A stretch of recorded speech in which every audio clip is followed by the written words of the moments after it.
and welcome back to Jabba Fashions. நம்ம top series பார்த்துட்டு இருக்கோம் இல்லையா, அதில் இப்போ இந்த பிரிட்டியான ரேயான் டாப் தாங்க நம்ம பார்க்க போகிறோம். ஃபுல் பியூட்டிஃபுல் சிக்கன் கறி ஒர்க், கீழே உங்களுக்கு ஃபுல்லாக ஒர்க் வந்திருக்கு, கையிலலாம் உங்களுக்கு ஃபுல் லேஸ் கொடுத்துருக்காங்க. ரொம்ப ரொம்ப பிரிட்டியான இந்த டாப்ஸோட ப்ரைஸ் 625 ப்ளஸ் ஷிப்பிங். இதில் ரெண்டு பிரிட்டியான கலர்ஸ், ரெண்டுமே ரொம்ப அட்டகாசமான கலர்ஸுங்க.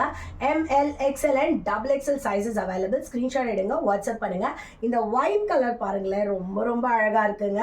அதை விட அழகாக இருக்குது இந்த பீகாக் கலர். ஸோ ரெண்டுமே ஸ்க்ரீன்ஷாட் எடுத்துக்கோங்க, வாட்ஸ்அப் பண்ணுங்கள். நீங்கள் இந்த டாப்பை பொறுத்த வரைக்கும் நீங்கள் லெகினோட போடலாம், இல்லை இந்த மாதிரி பட்டியாலா பேண்ட்டோட போடலாம், இல்லை ஸ்ட்ரெயிட் பிளாசோவோட போடலாம். ஏன்னா இந்த மெட்டீரியல் அண்ட் இந்த டிசைன் வந்து நீங்கள் எதோட போட்டாலுமே டிஃப்ரெண்ட்டாக ஒரு ஸ்டைலிங் பண்ணலாங்க. ஸ்க்ரீன்ஷாட் எடுத்துக்கோங்க, வாட்ஸ்அப் பண்ணுங்க. 625 ப்ளஸ் ஷிப்பிங்.